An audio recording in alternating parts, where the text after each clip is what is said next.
લખનૌમાં 250થી વધુ ઝૂંપડીઓ બળીને ખાખ થઈ જતા રહીશો રોડ પર રહેવા મજબૂર. 30 સિલિન્ડર ફાટ્યા. એક યુવકે કહ્યું, મારા 4 બાળકો જીવતા સળગી ગયા છે. આગની 10 કિલોમીટર દૂર સુધી જ્વાળાઓ દેખાઈ. લખનૌની ઝૂંપડપટ્ટીમાં ભીષણ આગ લાગી અને વિકાસનગરની ઝૂંપડપટ્ટી વિસ્તારમાં લાગેલી આ આગથી 30થી વધુ સિલિન્ડર ફાટ્યા. 250થી વધુ ઝૂંપડપટ્ટીઓ બળીને રાખ થઈ ગઈ. લગભગ 10 કિલોમીટર દૂર સુધી આગની જ્વાળાઓ જોવા મળી. આગ લાગ્યા બાદ આસપાસના લગભગ 20 મકાનો ખાલી કરાવવામાં આવ્યા. સીએમ યોગીએ આગની ઘટનાની નોંધ લેતા અધિકારીઓને તરત ઘટના સ્થળે પહોંચવાના નિર્દેશ આપ્યા. ડેપ્યુટી સીએમ બ્રજેશ પાઠક પણ ઘટના સ્થળે પહોંચ્યા અને અધિકારીઓને ઝડપથી બચાવ કાર્ય કરવાના આદેશ આપ્યા હતા.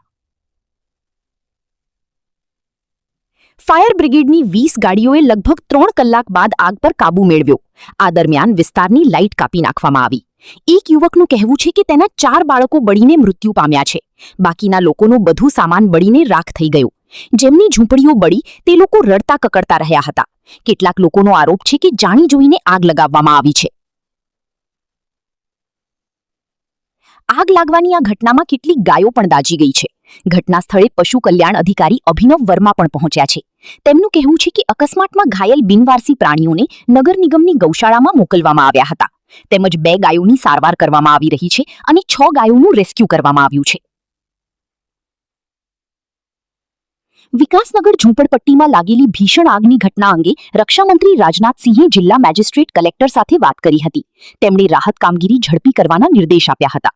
ભાજપ લખનૌ મહાનગર પ્રમુખ આનંદ દ્વિવેદીએ જણાવ્યું કે વિકાસનગરમાં લાગેલી આગની ઘટના પર રક્ષામંત્રીએ ગંભીર ચિંતા વ્યક્ત કરી હતી. રક્ષામંત્રીએ કહ્યું કે પ્રભાવિત લોકોને શક્ય તમામ સહાય પૂરી પાડવામાં આવે અને ઘાયલોની યોગ્ય સારવાર સુનિશ્ચિત કરવામાં આવે. તેમણે વહીવટી તંત્રને નિર્દેશ આપ્યા કે પીડિત પરિવારો માટે તાત્કાલિક મદદ કરવામાં આવે અને જરૂરિયાત મુજબ વ્યવસ્થા કરવામાં આવે. વધુમાં ઝૂંપડપટ્ટીના રહીશોએ જણાવ્યું કે આગ લાગી નહોતી પરંતુ આગ લગાડવામાં આવી હોવાનું જણાવ્યું હતું. જ્યાં આગ લાગી છે તે અંગે લોકોનું જણાવ્યું હતું કે તે જમીન લખનૌ વિકાસ સત્તામંડળ LDAની છે. આ જમીન બાબતે ખેડૂતો સાથે વળતર અંગેનો કેસ ચાલી રહ્યો છે. અહીં મોટાભાગના લોકો મજૂરી અને કચરો વીણવાનું કામ કરે છે, જેમાં આસામના રહેવાસીઓની સંખ્યા સૌથી વધુ બહાર આવ્યું હતું. રિપોર્ટર કિશોર શુક્લ, સમય 24 ન્યૂઝ, गांधीनगर. ना ही यहाँ पर कोई टेंट लगाया गया है, ना ही खाने की, पीने की, रहने की, चटाई की, चादर की, बिस्तर की कोई व्यवस्था की गई है. इसलिए मैं ये बात कह रहा हूँ कि जानबूझकर ये सब चीज़ें की जा रही हैं. कोई किसी चीज़ की ज़रूरत की चीज़ों को मुहैया नहीं कराया जा रहा है कि कहीं ना कहीं भारतीय जनता पार्टी की जो हुकूमत चल रही है इस ज़मीन को खाली कराना चाहती है और साजिश के तहत यहाँ पर ये व्यवस्था की गई है.